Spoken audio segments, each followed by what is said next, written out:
Students, आज हम लोग स्टार्ट करेंगे ओम्स लॉ क्या होता है। ठीक है, तो पीडीएफ नोट्स अगर जो आपको चाहिए तो डिस्क्रिप्शन में जाओ और जा करके डाउनलोड करो। ठीक है, चलो आगे स्टार्ट करते हैं। थर्ड लेक्चर है हमारा करंट इलेक्ट्रिसिटी का। आज हम करेंगे Ohm's law, proof of Ohm's law और भी काफी चीजें करेंगे, रेजिस्टेंस, कंडक्टेंस वगैरह वगैरह की बातें होंगी ओम्स लॉ। सबसे पहले ओम्स लॉ, नाम से ही पता लग रहा है कि ओम्स लॉ का जो प्रूफ है या ओम्स लॉ के जो बारे में बताया है वो किसने दिया होगा? भाई ओम्स ने दिया होगा। यानी कि इस लॉ को किसने दिया? George Simon. ये इनका पूरा नाम। किसने दिया? जॉर्ज साइमन ओम ने दिया था। किसने? जॉर्ज साइमन ओम ने। भाई कब दिया? हम बोलेंगे 1826 के अंदर ये लॉ दिया गया। कब दिया गया? 1826 के अंदर इस लॉ को दिया गया। और ये एक फिजिक्स के बारे में स्टडी करने वाले साइंटिस्ट थे, यानी कि बाकी चीजों से इनको मतलब नहीं था, सिर्फ और सिर्फ फिजिक्स के बारे में स्टडी करते थे। और इन्होंने बोला at the constant temperature and pressure, और यही बोल देता है एट द फिजिकल स्टेट पर, यही बात होती है। ठीक है, constant temperature pressure, the current flowing through the conductor is directly proportional to the applied voltage।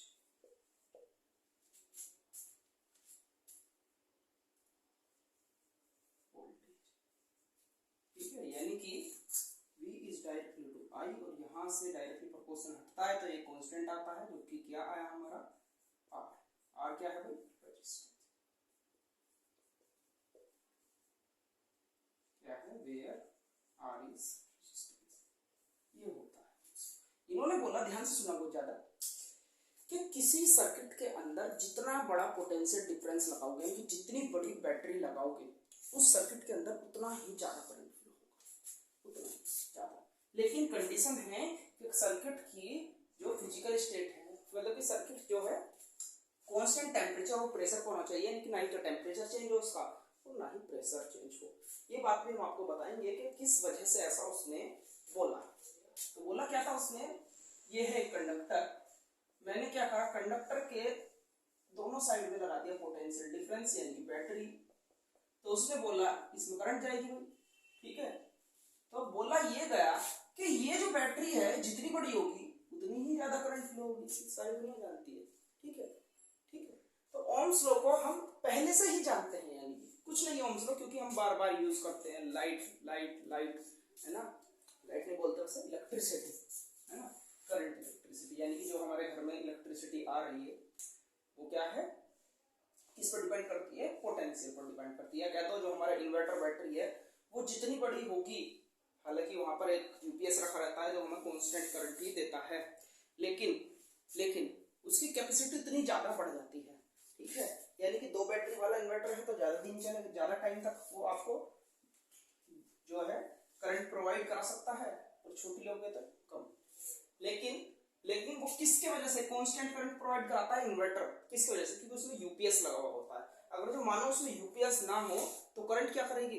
दो बैटरी लगाओगे तो बहुत ज्यादा करंट फ्लो कर जाएगी, हो सकता है आपका सर्किट ही हो जाएगा घर का पूरा है ना। एक बैटरी यूज करोगे तो हो सकता है पूरा करंट, जैसे कि इन्वर्टर में बोला जाता है हाई करंट होता है, तो आपका सर्किट जो घर का सर्किट है उसको भी बेकार कर दे, क्योंकि एक हाई करंट प्रोवाइड कराएगा। इसकी वजह से ओम्स लॉ की वजह से जितनी बड़ी बैटरी उतना ज्यादा करंट कंडक्ट करता है। ठीक है, तो वहां पर यूपीएस का यूज किया जाता है।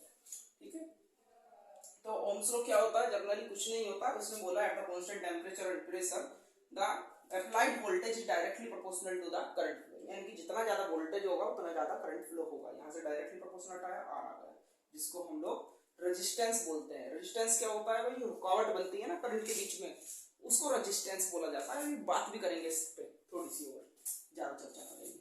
तो ऐसा क्यों बोला इसने eight the constant temperature and pressure? देखो होता ये है, इसके अंदर होते हैं कंडक्टर के अंदर फ्री इलेक्ट्रॉन्स। अगर तो मैं यहाँ पर इसको हीट देना स्टार्ट कर दूं, ठीक है, अगर मैं इसको हीट देता हूँ तो ये इलेक्ट्रॉन क्या हो जाएंगे, एक्साइटेड हो जाएंगे, ठीक है। और आप इतनी बातें जानते हो, अगर जो इलेक्ट्रॉन हो गए एक्साइटेड, क्या हो गए, इलेक्ट्रॉन हो गए एक्साइटेड, तो क्या हो जाएगा, रेजिस्टेंस बढ़ जाएगा, because resistance is inversely proportional to the temperature, ठीक है। सॉरी गलती हो गई, माफ कीजिएगा, टेम्परेचर डायरेक्टली प्रोपोर्शनल, यानी कि किसी कंडक्टर का जितना ज्यादा टेम्परेचर हम लोग दें बढ़ाएं, उसका रेजिस्टेंस इतना ही ज्यादा बढ़ता है। अब ये क्यों होता है कि भाई टेम्परेचर बढ़ाने पर रेजिस्टेंस बढ़ जाता है हमारा, बिकॉज कोलिजन ऑफ इलेक्ट्रॉन्स बहुत ज्यादा हो जाता है। कैसे, अगर जो मैं कहूं एक ये रूम है और रूम के अंदर एक दरवाजा ये है और एक दरवाजा ये है, ठीक है। अब इसके अंदर है 20 लोग जो कि अपनी जगह पर खड़े हैं, सिर्फ खड़े हैं, ठीक है। और मैं कहूं कि एक बंदा आया तो यहां से निकल करके आराम से जा सकता है, भाई बीच बीच में से निकल जाएगा। लेकिन अगर जो मैं कहूं ये कोलाइड कर रहे हैं आपस में, फ्रीली मूव कर रहे हैं, लेकिन ज्यादा तेज इनका मोशन नहीं है, तो उसको निकलने में थोड़ी सी दिक्कत होगी। इतनी बातें आप समझ रहे होंगे। लेकिन मैं कहूं अगर जो ज्यादा तेजी से कोलिजन करने लग जाए, बीच में सारे 20 के 20 आदमी लड़ने लग जाए, भेजने लग जाए, तो इसका निकलना इम्पॉसिबल हो जाएगा। यानी कि करंट कब फ्लो करती है सर्किट के अंदर, मैंने बताया था आपको कि जब एक इलेक्ट्रॉन निकल करके इधर से और पॉजिटिव चार्ज में आकर के कंज्यूम होता है। लेकिन अगर जो यहाँ पर मैं बोलूं टेम्परेचर इसको दूं, और ये जो इलेक्ट्रॉन्स हैं क्या हो जाएंगे, एक्साइटेड हो जाएंगे, जिसके वजह से भीड़ भड़ाका बहुत ज्यादा हो जाएगा, और इस इलेक्ट्रॉन ये जो है पास नहीं हो पाएगा one end to another end in the conductor, जिसके वजह से करंट में क्या आएगी, बाधा बन जाएगी, यानी कि करंट क्या कम फ्लो होगी। और जितना ज्यादा आप टेम्परेचर बढ़ाओगे, हो सकता है एक टाइम ऐसा है कि करंट बिल्कुल ब्लॉक हो जाए, यानी कि करंट फ्लो ही ना करे। तो करंट किसके, यानी कि क्या हो गया, रेजिस्टेंस बढ़ गया। तो रेजिस्टेंस भी सुन लीजिए, रेजिस्टेंस क्या होता है, रेजिस्टेंस द ऑब्स्ट्रक्शन, सुनो ध्यान से, the obstruction in the path of current, यानी कि the obstruction in the path of current is known as resistance. जो करंट के रास्ते में जो बाधा बनती है, बाधा प्रोड्यूस होती है, यानी कि बाधा आती है, उसको ही रेजिस्टेंस बोला जाता है। जैसे मैं और बोल सकता हूँ रेजिस्टेंस के, यही रेजिस्टेंस नहीं है जो आप पढ़ रहे हो इसके अंदर, ठीक है, ये रेजिस्टेंस नहीं है, ठीक है। रेजिस्टेंस और भी बहुत सारी चीजें हैं, जैसे कि मैं कहूँ मेरे को जाना है दिल्ली, अब मुझे क्या हो गया, ठीक है, अब मेरे को जाना है दिल्ली, और मैं ट्रेन से जाऊँ तो जल्दी पहुंचूंगा, बस से जाऊँ तो थोड़ा देर से पहुंचूंगा, मैं ऐसा बोलूँ, या क्या तो बाइक से जाऊँ तो थोड़ा जल्दी पहुंचूंगा, और बस से जाऊँ तो थोड़ा कम जल्दी पहुंचूंगा, क्योंकि बस तो रुक करके चलेगी। तो अगर जो मैं बाइक हो गई मेरी खराब, तो क्या आ गया, रेजिस्टेंस आ गया ना, यानी कि अब मैं रुक कर जाऊंगा, कम तेजी से, कम मतलब कि मंदी स्पीड से जाऊंगा, तो रेजिस्टेंस होगा। और मैं कह दूं दोनों ही चीजें काम नहीं कर रही, क्योंकि बस वगैरह भी नहीं चल रही और मेरी बाइक भी खराब हो गई, तो रेजिस्टेंस कितना हो जाएगा, इन्फिनिटी हो जाएगा, मैं जा ही नहीं पाऊंगा। तो रेजिस्टेंस उसी को नहीं बोला जाता, हर एक चीज रेजिस्टेंस है, जो भी आप अपने इधर देख रहे हो तो रुकावट पैदा होती है। तो जैसे मैं बोलूं, आप जाना चाहते हो घूमने, लेकिन मम्मी ने कर दिया मना, ठीक है, कि भाई नहीं आज नहीं जाओगे, तो वो भी क्या है, रेजिस्टेंस है। हर वो चीज रेजिस्टेंस है जो आप सोच रहे हो, हर वो चीज रेजिस्टेंस है जो आप सोच रहे हो। तो रेजिस्टेंस क्या है, सिर्फ जो ऑब्स्ट्रक्शन पैदा होता है उसको रेजिस्टेंस बोलते हैं। और obstruction in the path of current, ये भी क्या है, रेजिस्टेंस है, यानी कि रुकावट करंट के रास्ते में, वो भी क्या है, करंट है। तो रेजिस्टेंस क्या है, सिर्फ रुकावट पैदा हो वही रेजिस्टेंस है। इसी वजह से मैं करंट को भी जब बाधा आती है तो उसको भी रेजिस्टेंस ही बोला जाता है। रेजिस्टेंस में मैं आपको एक चीज और बताना चाहूंगा, रेजिस्टेंस कुछ नहीं है, एक टाइप की प्रॉपर्टी है। क्या है, प्रॉपर्टी है, सिर्फ और सिर्फ प्रॉपर्टी, ये कुछ नहीं है। इसका अगर जो मैं बात करूं, जो कि सर्किट में यूज किया जाता है, आपने सुना होगा रेजिस्टेंस रेजिस्टेंस रेजिस्टेंस रेजिस्टेंस लगा हुआ है सर्किट के अंदर, कितने सारे रेजिस्टेंस होते हैं एक सर्किट के अंदर, ठीक है। यानी कि आपने देखा होगा ना कि ये बात तो सुनी होगी, ऐसा करना, घर पर कोई बेकार इलेक्ट्रिकल इंस्ट्रूमेंट पड़ा हो तो उसको तोड़ना, अंदर तो तोड़ने के बाद देखना उसके अंदर एक रेजिस्टेंस लगा होता है, क्या रेजिस्टेंस, इस टाइप का होता है वो, इस टाइप का रेजिस्टेंस, शायद आपने देखा भी हो। ठीक है। तो ऐसे ऐसे होते हैं रेजिस्टेंस, बहुत सारे होते हैं, उसको लगा देते हैं किस वजह से, भाई किसी इक्विपमेंट को चाहिए ज्यादा करंट, है ना। अब सर उसके अंदर जो प्लेट है उसके अंदर इतनी सारी चीजें लगी हुई हैं, ये प्लेट है, यहाँ ट्रांसफार्मर है, यहाँ कुछ और चीज है, यहाँ कुछ और है, यहाँ कुछ और। अब ये बात थोड़ी ना है कि जितनी आपके घर में सप्लाई आ रही है कि ये मान लो, है ना, मान लो 10 एम्पीयर की करंट आपके घर के अंदर आ रही है। अगर जो 10 एम्पीयर की करंट आ रही है तो ऐसा तो जरूरी नहीं कि इस ट्रांसफार्मर को जो आपके इसमें लगा हुआ है इसको 10 एम्पीयर की करंट चाहिए, है ना। लो तो मैं यहाँ क्या लगा दूंगा, एक स्टार्टिंग में ही रेजिस्टेंस लगा दूंगा इसके अकॉर्डिंग। मान लो इसको 9 एम्पीयर की करंट चाहिए तो मैं 1 एम्पीयर एक उसका 1 यूनिट का क्या लगा दूंगा, रेजिस्टेंस, जो कि 1 यूनिट करंट को रोके, ऐसा रेजिस्टेंस यहाँ पर लगा दूंगा। और मान लो यहाँ पर लगा हुआ है जैसे कि एम्पलीफायर होते हैं, जो डीजे वगैरह वाले यूज करते हैं, है ना, उसमें ट्रांजिस्टर होता है, एक ट्रांजिस्टर। तो इस ट्रांजिस्टर को चाहिए सिर्फ 2 एम्पीयर करंट, 2 एम्पीयर। तो मैं यहाँ पर इससे पहले एक ऐसा रेजिस्टेंस लगाऊंगा जो 2 एम्पीयर से ज्यादा करंट ना पास होने दे, यानी कि और बाकी करंट को रोक ले, और बाकी करंट को क्या कर ले, रोक ले। इसी तरीके से पता नहीं कितने सारे इंस्ट्रूमेंट लगे होते हैं, आपने देखा होगा एक प्लेट के अंदर ढेरों सारे रेजिस्टेंस लगे हुए होते हैं, ढेरों सारे, ठीक है। और सब तो उनको बोलते हैं रेजिस्टेंस, पर वो नहीं होते रेजिस्टेंस, वो होते हैं रजिस्टर। क्या होते हैं, रेजिस्टेंस, रजिस्टर।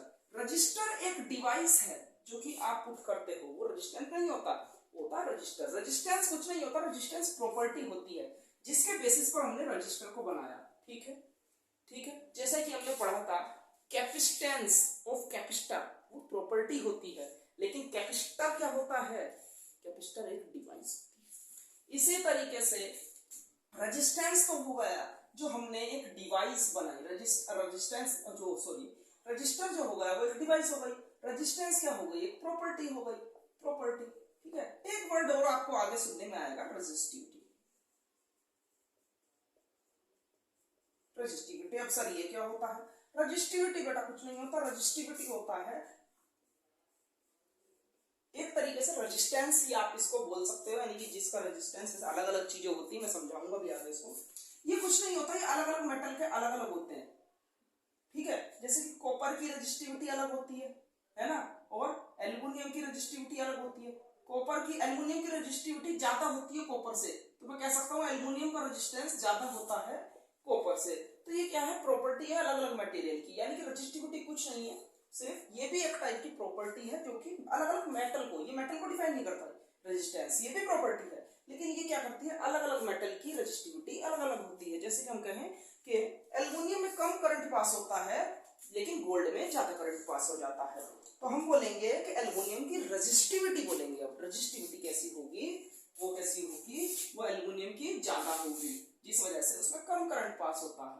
तो सर रेजिस्टेंस क्या है, रेजिस्टेंस अभी प्रॉपर्टी है, प्रॉपर्टी है प्रॉपर्टी, ठीक है। ये तो इस टाइप की प्रॉपर्टी है जो अलग अलग मेटल्स को डिफाइन करती है, अलग अलग बॉडीज को डिफाइन करती है। जैसे मैं बोलूं रबर, तो रबर का रेजिस्टेंस कितना हो गया, हाई, तो मैं बोलूंगा रबर की रेजिस्टिविटी कैसी है, वेरी हाई, तो बहुत ज्यादा है, जिस वजह से उसको करंट पास ही नहीं करती। लेकिन रेजिस्टेंस क्या होता है, रेजिस्टेंस ये तो हो गया अलग अलग मेटल्स में, इसमें अलग अलग बॉडीज में, लेकिन रेजिस्टेंस कोई ऐसी फिक्स वैल्यू नहीं है। रेजिस्टेंस को आप इन पर भी अप्लाई कर सकते हो, जैसे कि अलग अलग मेटल्स पर भी, और रेजिस्टेंस को आप सीधा एक कॉपर के उस पर भी अप्लाई कर सकते हो, क्योंकि रेजिस्टेंस जो अभी हम करेंगे आगे वो निकल करके आता है काफी चीजों के इनवर्सली प्रोपोर्शनल और डायरेक्टली प्रोपोर्शनल। जैसे कि मैं यहाँ पर लिख देता हूं, NaVd, एक मिनट रुकेंगे, चेक कर लेता हूँ कहीं गलत नहीं लिखा है।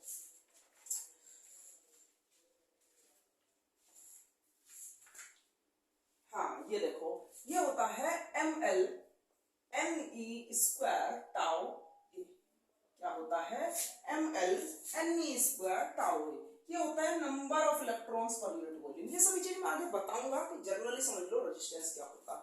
तो रेजिस्टेंस एक तो लेंथ पर डिपेंड करा, मास पर डिपेंड करा, नेचर पर डिपेंड करा बॉडी की, चार्ज पर भी डिपेंड करा, और किस पर डिपेंड करा, टॉर्क, ये भी आगे पढ़ोगे, कल बताया शायद मैंने आपको। रिलैक्सेशन टाइम पर, तो मॉलिक्यूल के कोलिजन पर भी डिपेंड करता है, बताया था मैंने, जब किसी कंडक्टर का टेम्परेचर इंक्रीज कर दोगे तो क्या होगा, उसका रेजिस्टेंस बढ़ जाएगा, क्योंकि उसको कोलिजन ज्यादा लग जाता है। रिलैक्सेशन टाइम घटेगा जितना, रिलैक्सेशन टाइम जितना घटेगा रेजिस्टेंस देखो इनवर्सली प्रोपोर्शनल उतना बढ़ेगा। एरिया, एरिया से आपको समझ में आएगा, यानी कि ऊपर से देखो फॉर्मूले से एरिया के इनवर्सली प्रोपोर्शनल होता है रेजिस्टेंस। तो मैं समझाना क्या चाह रहा हूँ इसमें, ध्यान देना बहुत ज्यादा। रेजिस्टेंस, रेजिस्टिविटी तो आप समझ गए, अलग अलग मेटल की, अलग अलग बॉडीज की, अलग अलग। लेकिन अगर जो मैं एक कॉपर में ही लूं, सीधा कॉपर में, कॉपर, ठीक है, एक कॉपर वायर है मेरे पास इतना पतला, दूसरा कॉपर वायर है इतना मोटा, ठीक है, इतना मोटा, यानी कि एरिया ऑफ क्रॉस सेक्शन किसका ज्यादा है, इसका।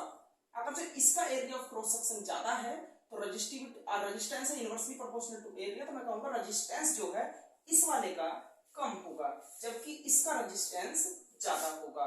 क्या होगा, इसका रेजिस्टेंस ज्यादा होगा। क्यों, एरिया कम है, एरिया कम है तो रेजिस्टेंस बढ़ जाएगा। मैं इसका आपको जर्नल एग्जांपल भी दे सकता हूँ। जैसे घरों में आप कहते हो हाई इलेक्ट्रिक करंट को फ्लो करने के लिए ज्यादा मोटा वायर यूज करा था, 2 mm 3 mm, ठीक है।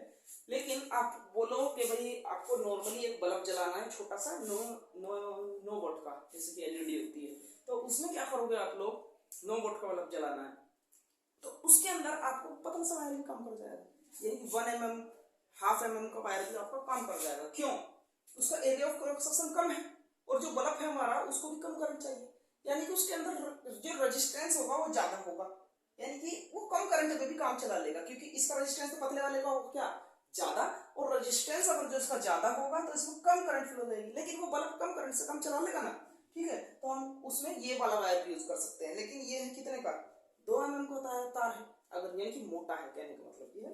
तो ये 2 mm का तार है, अब ये 2 का है तो यानी कि रेजिस्टेंस तो इसका कम होगा, अकॉर्डिंग टू फॉर्मूला रेजिस्टेंस कम होगा। तो अगर जो मैं कहूँ कि एक बहुत बड़ा सिस्टम है मेरा, कंप्यूटर है लाइक, कंप्यूटर में इतना मोटा वायर होता है ना, 2 से 3 2.5 mm होगा यहाँ तक, है ना, 2.5 mm, ठीक है।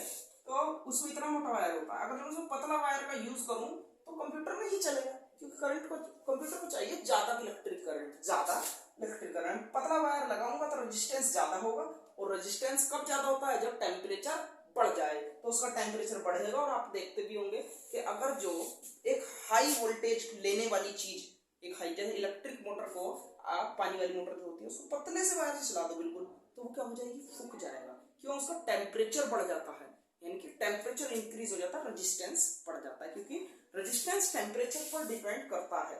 तो ये था हमारा रेजिस्टेंस, ठीक है। यानी कि एक ही बॉडी के अंदर, अगर मैं कॉपर में ही 2 वायर ले लिए, कॉपर में ही 2 वायर ले लिए, एक मोटा एक पतला, लेकिन इनका अलग अलग का अलग अलग रेजिस्टेंस अलग है। लेकिन अगर जो मैं जर्नली बोलूं तो जर्नली में क्या बोल सकता हूं, है ना, रेजिस्टिविटी क्या होती है, रेजिस्टिविटी अलग अलग बैठ, मैं सीधा रेजिस्टिविटी क्या होती है, रेजिस्टिविटी को मैं डायरेक्टली बोलूंगा, डायरेक्टली कि भाई कॉपर की रेजिस्टिविटी हाई होती, कम होती है, किससे, एल्युमिनियम से, एल्युमिनियम की हाई होती है क्योंकि उसमें कम करंट फ्लो करता है, तो ये रेजिस्टिविटी होती है। तो रेजिस्टेंस और रेजिस्टिविटी में आज आपका डाउट हो गया होगा क्लियर, बिल्कुल।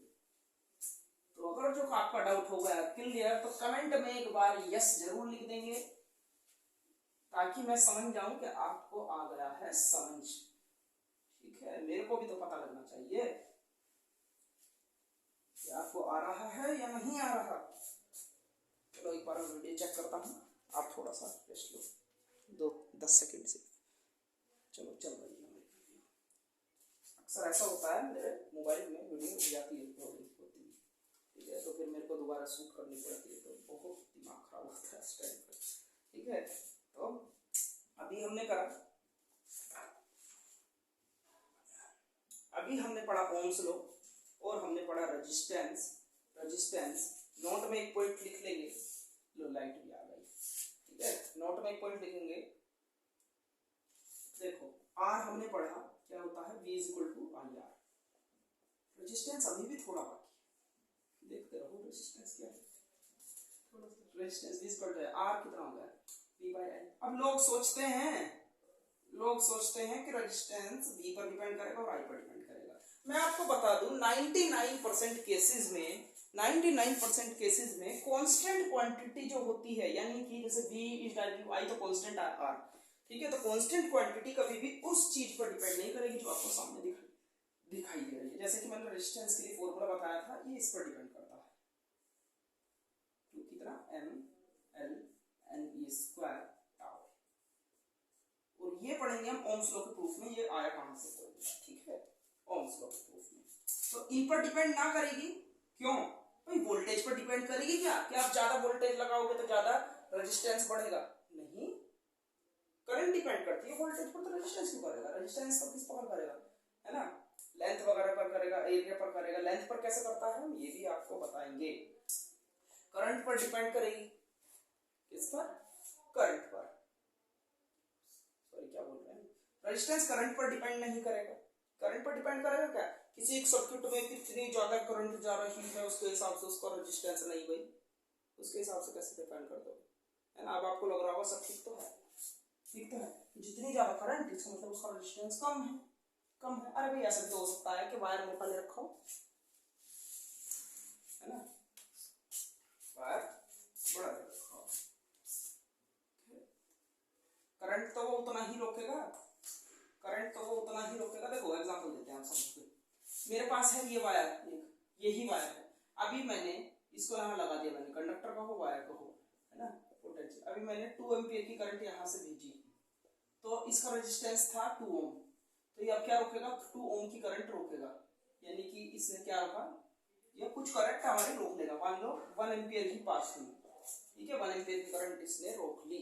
लेकिन मैं कहता हूँ यहाँ पर मैंने लगा दिया, बैटरी जो है बढ़ा दी, बड़ी कर दी, तो मैंने कहा 5 एम्पीयर का करंट यहाँ से फ्लो करा, तो ये तो भाई इतना ही है, ये तो बॉडी तो सेम है ना, ना ही टेम्परेचर बढ़ाया ना कुछ करा, बिल्कुल सेम है, तो रेजिस्टेंस तो अब भी इसका 2 ओम ही रहना है, तो करंट भी अब भी कितनी रोकेगा? 1 एम्पीयर ही रोकेगा, यानी कि 4 एम्पीयर अब पास हो जाएगी। तो समझ गए? अब समझ गए तुम, ठीक है। तो रेजिस्टेंस करंट पर डिपेंड नहीं करता। इसी तरीके से एक पीछे का भी याद दिलाता हूं कि कैपेसिटर होता था C is directly to V, और C से अच्छा रहेगा ये Q is directly to V होता था, है ना। किसी बॉडी को पर जितना चार्ज होगा उतना ही उसका पोटेंशियल होगा। ये कैपेसिटर इनसे पढ़ा था, नहीं देखी ये वीडियो, शायद अभी तो गई नहीं यार, ऑफलाइन हुआ है सब कुछ, ठीक है, तो ऑनलाइन वालों को मिल जाएगी जल्दी ही। तो यहाँ से कांस्टेंट आएगा, तो कांस्टेंट क्या आएगा? एक मिनट रुकेंगे, C is equal to Q upon V upon Q, Q upon V।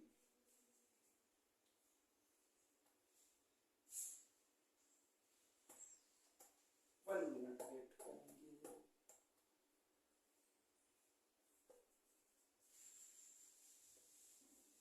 चलो इसका कैपेसिटेंस ही बताएंगे, वैसे फॉर्मूला ये होता है, और इसमें क्या होता है कि ये भी हमारा कांस्टेंट क्वांटिटी पर डिपेंड नहीं करता। मैं नहीं चाहता कि आपको मैं थोड़ा सा भी कहीं गलत, ठीक है, इस वजह से वैसे यही होता है, जहाँ तक C आएगा यहाँ पर, ये हो जाएगा C is equal to Q by V, यही होता है, ठीक है, यही होता है। लेकिन फिर भी एक बार तो मैं चेक जरूर करूँगा, ऐसी कोई बात नहीं है। जब कैपेसिटेंस चलेगा तो आपको परफेक्ट वीडियो मिलेगी उसके हिसाब से, ठीक है। तो कैपेसिटेंस मानो ये चीजें दिखाई दे रही है, लेकिन ये तो क्या था? कांस्टेंट आया था यहाँ से C कैपेसिटेंस, तो ये भी Q और V पर डिपेंड नहीं करता। अब क्यों नहीं करता ये तो आपको वीडियो ही बताएगी जब वीडियो आएगी, ठीक है। वैसे मैं एक रेफरेंस भाषा में बोल दूंगा, अगर जिसका चिन्ह पढ़ रखा है तो समझ में आ जाएगा। क्योंकि जो कैपेसिटर होता है ना वो चार्ज होल्डिंग डिवाइस होती है, तो वॉल्यूम वगैरह पर डिपेंड करती है, ना ही कि चार्ज पर, ठीक है। जितना ज्यादा वॉल्यूम होगा उतना ज्यादा ही वो अपने अंदर चार्ज रख पाएगी, ठीक है, यानी कि सेफ साइज पर डिपेंड करती है, ना ही कि किस पर डिपेंड करती है, बाकी चीजों पर डिपेंड करती है, Q और V पर, ठीक है। और रेजिस्टेंस का सिंबल क्या होता है भाई? रेजिस्टेंस का सिंबल ये होता है। वेरिएबल रेजिस्टेंस का सिंबल क्या होता है? वेरिएबल रेजिस्टेंस का सिंबल ये होता है। और कैसे कर सकते हैं इसको? और ऐसे दिखा देते हैं वेरिएबल रेजिस्टेंस को, इसको ही बोलते हैं, इन दोनों को ही रियोस्टेट क्या बोला जाता है? रियोस्टेट। रियोस्टेट एक वेरिएबल रेजिस्टेंस होता है, यानी कि हम अपने अकॉर्डिंग, मानो मेरे को रेजिस्टेंस बड़ा है थोड़ा, ठीक है, तो घबराने वाली बात नहीं है बच्चे, ध्यान से देखो, ये पॉजिटिव या नेगेटिव। अब मैंने कहा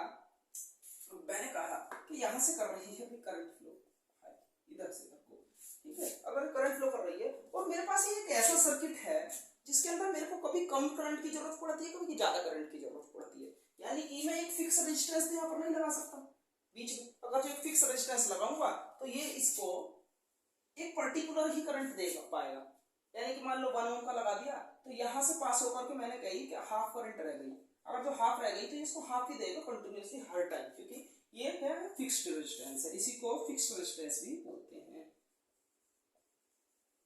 जिसको हम चेंज ना कर सकें।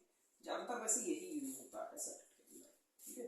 लेकिन मेरे को यहाँ पर किस चीज की जरूरत थी, एक वेरिएबल रेजिस्टेंस, यानी मेरे को करंट कभी कम चाहिए यहाँ पर, कभी ज्यादा चाहिए, तो मैं क्या लगाऊंगा, एक वेरिएबल रेजिस्टेंस को लगा दूंगा, और जैसे मैं इसको पकड़ करके ऐसे करूंगा और ऐसे करूंगा तो क्या होगा, रेजिस्टेंस चेंज होगा, रेजिस्टेंस चेंज होगा तो सर्किट के अंदर फ्लो ऑफ करंट भी क्या होगा, चेंज होगा, ठीक है। क्यों, रेजिस्टेंस होगा, मैंने मान लो इससे कर दिया मैंने रेजिस्टेंस, वेरिएबल से वेरिएबल यानी चेंज कर सकते हैं, ज्यादा कर दिया रेजिस्टेंस तो करंट क्या हो जाएगी, कम हो जाएगी, ठीक है। जब मेरे को कम करंट की जरूरत पड़ेगी तो मैं इसको ज्यादा कर दूंगा रेजिस्टेंस को यहाँ से, और जब ज्यादा की होगी जरूरत करंट की तो इसको कम कर दूंगा, यही है वेरिएबल रेजिस्टेंस। रेजिस्टेंस किस वजह से पैदा होता है बॉडी में, ये मैं आपको बता चुका, किस वजह से, collision of free electrons in the, कैसे, एक बार फिर रेजिस्टेंस क्यों प्रोड्यूस होता है, मैं कहूँ इसको मैं हीट देने लग जाऊं तो इसके अंदर जो फ्री इलेक्ट्रॉन्स हैं वो क्या होंगे, यानी कि मेटल की बात चल रही है अभी, तो ये क्या होंगे, कोलाइड करने लग जाएंगे तेजी से, भीड़ भड़ाका, अरे भाई, तो यहाँ से जो बैटरी से इलेक्ट्रॉन आ रहा होगा वो क्या पास कर पाएगा, यहाँ से नहीं कर पाएगा, ठीक है। तो रेजिस्टेंस बढ़ जाता है due to the collision of free electrons. Notes में आपको ये चीजें लिखी हुई मिल जानी है। आप बोलोगे सर रबड़ वगैरह में तो फिर इलेक्ट्रॉन्स होते नहीं, फिर भी रेजिस्टेंस क्या होता है, वेरी हाई, तो उनके अंदर क्या दिक्कत होती है, मान लो ये रबड़ का है तो उनके अंदर जो इलेक्ट्रॉन होते हैं वो होते हैं फिक्स।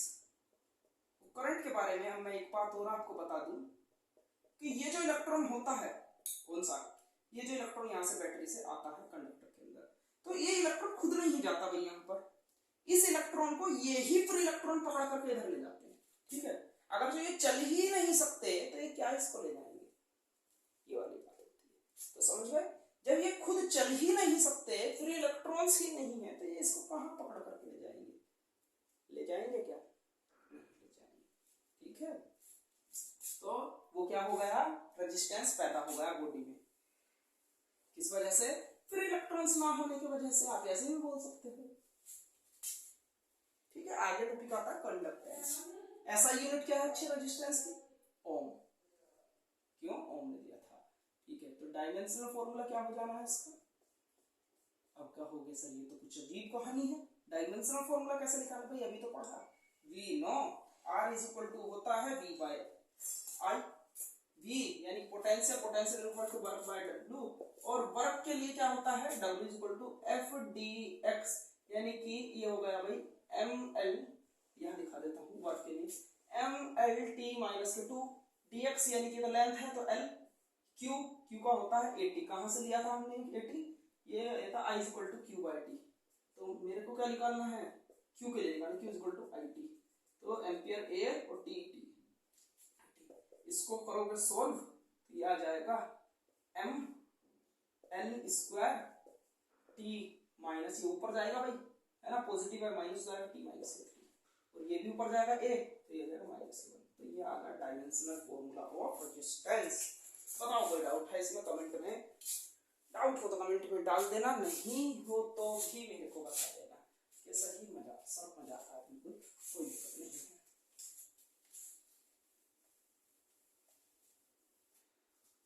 तो रेजिस्टेंस, कंडक्टेंस क्या होता है, लो भाई कंडक्टेंस,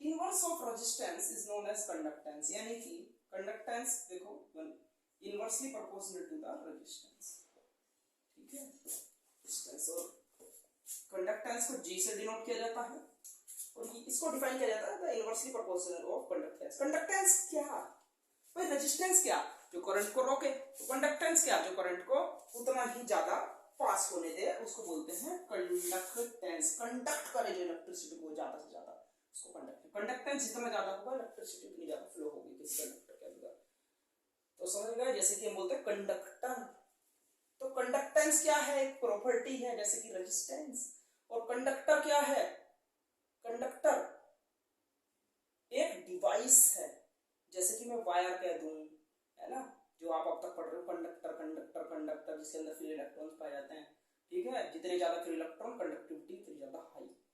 तो कंडक्टेंस क्या है, जैसे कि रेजिस्टेंस, तो कंडक्टेंस क्या है, प्रॉपर्टी है, लेकिन कंडक्टर क्या है, एक डिवाइस है, जैसे कि रजिस्टर एक डिवाइस थी, ठीक है। इसी तरीके से आगे एक टॉपिक पढ़ोगे, यही समझा दे रहा हूं, कौन सा, इसी के बारे में, तीनों साथ में समझ में आता है। ये कंडक्टर, कंडक्टेंस, दूसरा होता है कंडक्टर, तीसरा होता है कंडक्टिविटी। देखो कुछ सेम सेम सा लग रहा है, जो पढ़ाया था। कंडक्टेंस यानी कि रेजिस्टेंस एक तरीके का, कंडक्टर यानी कि रजिस्टर, और कंडक्टिविटी यानी कि रेजिस्टिविटी। आ गया ना तीनों सेम। यानी कि रेजिस्टेंस क्या होता था, जो करंट को रुकावट पैदा करे, तो कंडक्टेंस क्या होगा, उल्टा होगा, जो करंट को पास होने दे। इसी तरीके से रजिस्टर क्या होता था, एक डिवाइस होती थी जो करंट को रोकने के काम आती है। तो कंडक्टर क्या है, एक ऐसी डिवाइस जिसमें करंट पास हो जाता है तेजी से, ठीक है। इसी तरह से कंडक्टिविटी कहां से, रजिस्टिविटी। तो रजिस्टिविटी क्या है, एक प्रॉपर्टी है जो कि अलग अलग मेटल की अलग अलग होती है। जैसे मैं कहूं कंडक्टिविटी, तो कंडक्टिविटी क्या होगी, जो करंट को ज्यादा से ज्यादा अलाउ करे। यानी कि मैं कहूंगा कॉपर की कंडक्टिविटी ज्यादा होती है, बताओ क्या दिक्कत है इसमें। लो कंडक्टिविटी का फॉर्मूला और देखते चलो। लो g is directly to 1 by r, तो मैं बोलूं यहां से जी एक कांस्टेंट आएगा, आर इस ए की वैल्यू होती है 1। तो यहां से हम फॉर्मूला ये भी बोल देते हैं, the reciprocal of resistance is known as conductance. ठीक है, तो जो ऐसा यूनिट ओम थी, तो इसकी हो जाएगी ओम इनवर्स। इसकी ऐसा यूनिट क्या थी, डायमेंशन फॉर्मूला, तो डायमेंशन ओम का डायमेंशन फॉर्मूला जो आया उसको उल्टा कर दो, तो इसका डायमेंशनल फॉर्मूला है क्या नहीं। अभी करके दिखाओ और मेरे को, रोक करके भी करके दिखाओ और मेरे को कमेंट बॉक्स में टाइप करो, सीधा कर देना जैसे भी हो, स्मॉल लेटर में ही मैं खुद समझ जाऊंगा। बीच में जैसे पावर हो जाता है ना 2, तो पावर में ना लिख करके आप ऐसे लिखते हैं ML, जैसे पावर में बोला हमने 2 चला गया, तो आप पावर में ना लिख करके ऐसे ही 2 टाइप करो, मैं खुद समझ जाऊंगा। ठीक है, जहां माइनस हो वहां डैश बना देना, तो मैं समझ जाऊंगा पावर में माइनस है। ठीक है,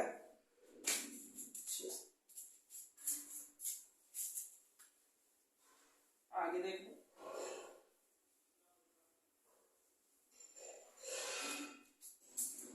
आगे आता है experimental circuit of Ohm's law.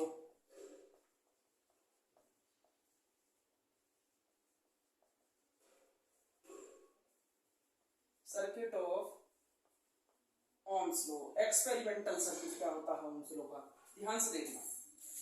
10th class में कर चुके हो एक्सपेरिमेंट, इस बार भी आपको कराएंगे स्कूल में, बोलना हमसे नहीं कराएं तो कैसे हमारे को एक्सपेरिमेंट कराओगे, है ना। पोटेंशियोमीटर वगैरह के भी होंगे इस बार आपके, मीटर ब्रिज पोटेंशियोमीटर, लेकिन थ्योरी नहीं आ रही थी 2022 में, आगे आएगी तो हम तो कराएंगे यहाँ पर।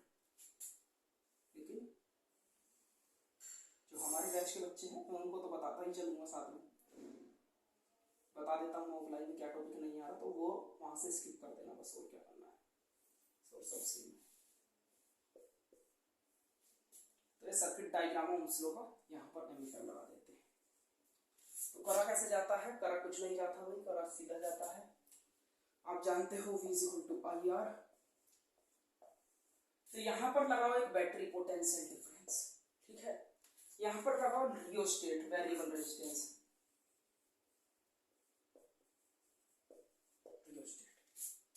ठीक है। यहाँ पर वोल्टमीटर होगा जो वोल्टेज मेजर करेगा, यहाँ पर एमीटर हो गया जो करंट को मेजर करेगा। तो वोल्टमीटर वोल्टेज मेजर करता है, एमीटर करंट मेजर करता है, ये हो गई की। तो मैं सबसे पहले क्या करूंगा, यहाँ से करंट फ्लो करी गई, ठीक है, तो ये भी मेजर करेगा कुछ करंट, ये भी मेजर करेगा, होता ये है, ठीक है। तो ये भी अपनी रीडिंग देगा, ये भी, पहले इसमें कह दो 1 दे दी, इसमें कह दो 2 दे दी, ठीक है। तो इन दोनों रीडिंग को लिख लेंगे, ठीक है। लिखने के बाद में क्या करूंगा, फिर रियोस्टेट से यहाँ से इसको साइड में करूंगा थोड़ा सा, ठीक है, कहीं भी कर दो आप, आपको करंट चेंज करनी है भाई। रियोस्टेट कैसी डिवाइस है जो करंट को चेंज करने का काम आती है, क्योंकि ये वेरिएबल रेजिस्टेंस है, रेजिस्टेंस बढ़ाओगे तो करंट घटेगा, रेजिस्टेंस घटाओगे तो करंट बढ़ जाएगा। तो यहाँ से मैंने इसको हिलाया और हिलाने में करंट चेंज हुई, तो यहाँ से करंट चेंज हुई, मैंने कहा अब कुछ different current I, 2 ampere current flow करने लगी सर्किट के अंदर यहाँ से, और ये जो वोल्टेज थी ये 3 एम्पियर हो गई, चलो ठीक है। एग्जाम्पल ले रहा हूँ जस्ट, ठीक है, 2 हो गए ऑब्जर्वेशन। अब मैंने फिर से इसको डिफ्लेक्ट किया, तो फिर से एक वैल्यू दे 3, फिर से मैंने कह दिया 4 वोल्टेज में।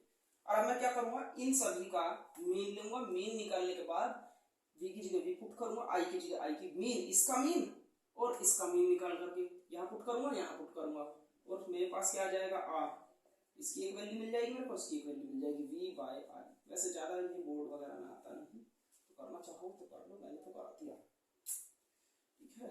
तो यहाँ से r की आपको वैल्यू मिल जाएगी और आपका हो जाएगा एक्सपेरिमेंट कंप्लीट। ये एक्सपेरिमेंट की चीज है, ठीक है। सर्किट डायग्राम आपसे एग्जाम में 1 मार्क्स से पूछ सकता है, तो बना करके आ जाएंगे, कोई दिक्कत नहीं है। चलते हैं, आप जितने, अभी तो 3 ऑब्जर्वेशन बताए मैंने, आप जितने ज्यादा ऑब्जर्वेशन लेंगे उतना ज्यादा आपकी एक्यूरेसी बढ़ जाएगी, एक्यूरेसी ज्यादा है जितने ज्यादा आप ऑब्जर्वेशन लेते हैं। आगे देखो, किसी को भी कोई डाउट आ रहा हो इस चीज में कमेंट बॉक्स में डाल देना, मैं आपको पर्सनली वीडियो बना करके दे दूंगा, छोटे से पार्ट, ठीक है। Graph between v and i के बीच में ग्राफ क्या होगा, तो भाई आप जानते हो v know, v is directly to i, then the graph is straight line, ये v, ठीक है। स्लोप निकालना चाहते हो, स्लोप, स्लोप क्या होगा, 11th क्लास में काफी पढ़ा होगा स्लोप के बारे में, ठीक है। अब कभी भी एग्जाम में ग्राफ बना करके आओ स्ट्रेट लाइन का, ठीक है, तो उसका स्लोप जरूर लिख करके आना, वरना मार्क्स आगे मिल जाएंगे। स्लोप होता है tan थीटा, ठीक है। तो tan थीटा यानी कि क्या होता है, tan theta perpendicular by base, तो यहां से मैं बोलूंगी तो i होगा नीचे का, तो ये हो गया i नीचे का बेस होगा i, ये एंगल होगा थीटा, ये वाला ही मानते हैं हमेशा एंगल, याद रखेंगे v ये रहा, तो सामने वाला तो हुआ परपेंडिकुलर, ये हाइट, तो ये होगा बेस, क्योंकि ये रहा परपेंडिकुलर, यहाँ से ये वाला परपेंडिकुलर पड़ा हुआ परपेंडिकुलर, ये बेस है और ये है हाइपोटेन्यूस। हमारे को चाहिए परपेंडिकुलर बाय बेस, तो परपेंडिकुलर तो v और बेस हो गया हमारे पास i, दैट इज r आ गया r, तो स्लोप है हमारा r, तो ग्राफ हो गया। क्वेश्चन सीधा नहीं आता एग्जाम में, क्वेश्चन कैसे आएगा वो देखते हैं, आपको थोड़ा सा घुमा देगा कभी कभी।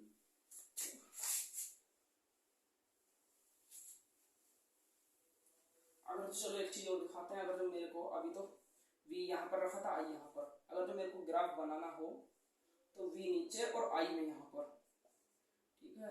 बहुत से बच्चे करते हैं ये चीज, तो स्लोप उल्टा हो जाएगा, कुछ नहीं होगा, आंसर आपका ठीक होना चाहिए। जब स्लोप आप नहीं आएगा, ध्यान रखना, ये परपेंडिकुलर ये बेस, ठीक है। तो परपेंडिकुलर कितना v, बेस कितना v, परपेंडिकुलर कितना ये वाला सामने वाला i, तो tan थीटा यानी कि स्लोप कितना हो जाएगा,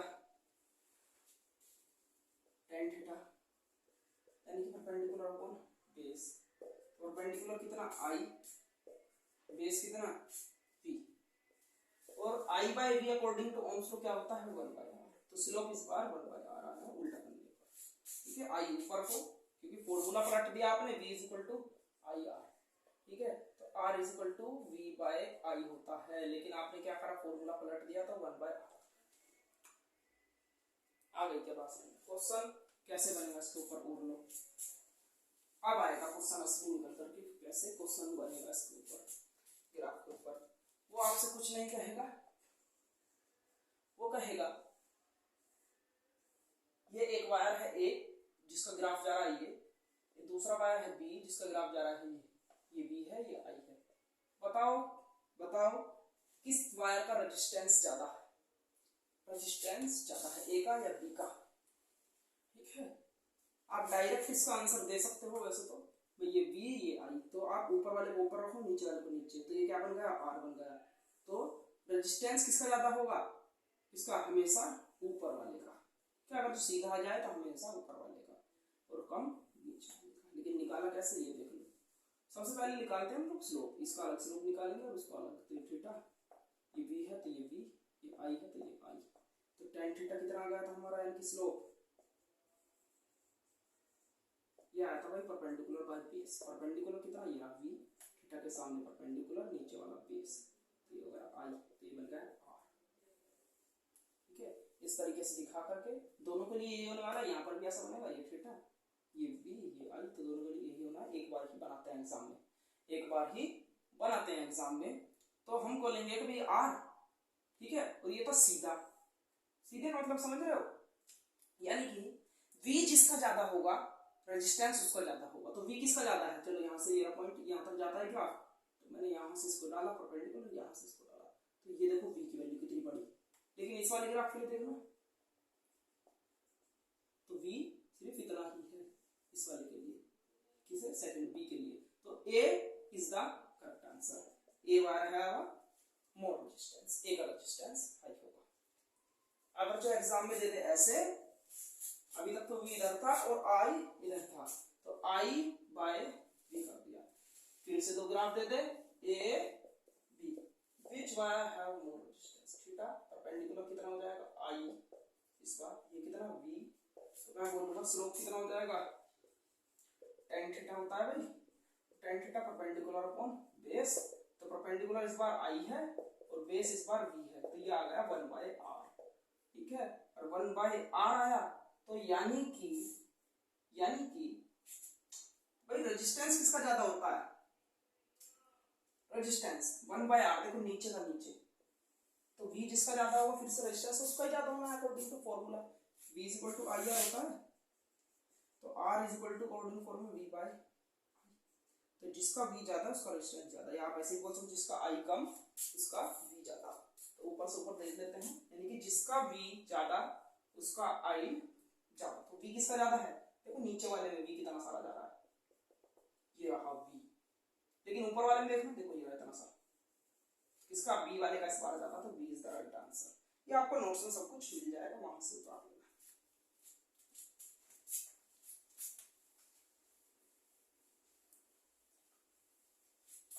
मिटा दे इसको।